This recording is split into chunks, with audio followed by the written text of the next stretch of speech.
تبارك الذي بيده الملك وهو على كل شيء قدير.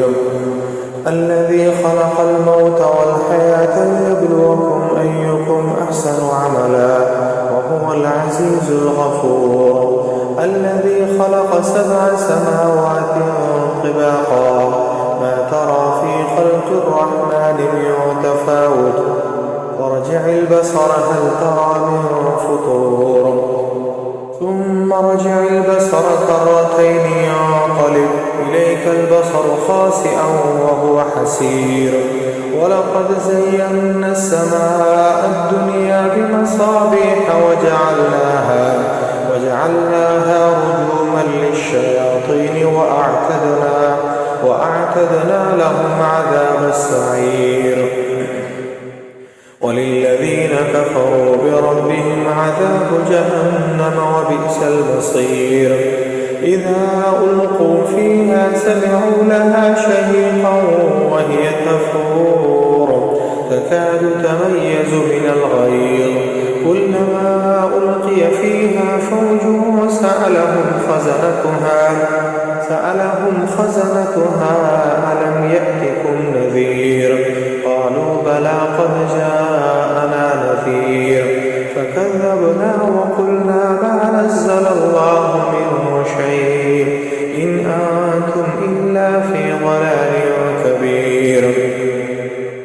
وقالوا لو كنا نسمع أو نعقل ما كنا في أصحاب السعير فاعترفوا بذنبهم فسحقا لأصحاب السعير.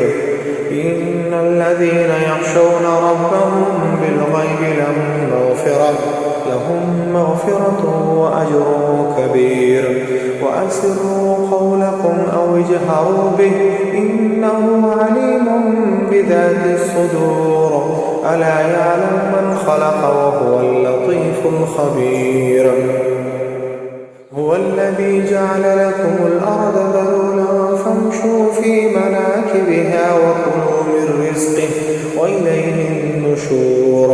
أأمنتم من في السماء أن يخسف بكم الأرض فإذا هي تمور أم أمنتم من في السماء أن يرسل عليكم حاصبا فستعلمون كيف نذير.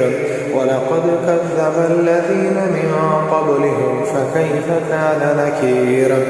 أولم يروا إلى الطير فوقهم صافات ويقبض ما يمسكهن إلا الرحمن إنه بكل شيء بصير. أمن هذا الذي هو جند لكم ينصركم من دون الرحمن إن الكافرون إلا في غرور. أمن هذا الذي يرزقكم إن أمسك رزقه بل لجوا في عتو ونفور. أفمن يمشي مكبا على وجهه أهدى أمن يمشي سويا على صراط مستقيم. قل هو الذي أنشاكم وجعل لكم السمع والأبصار والأفئدة قليلا ما تشكرون.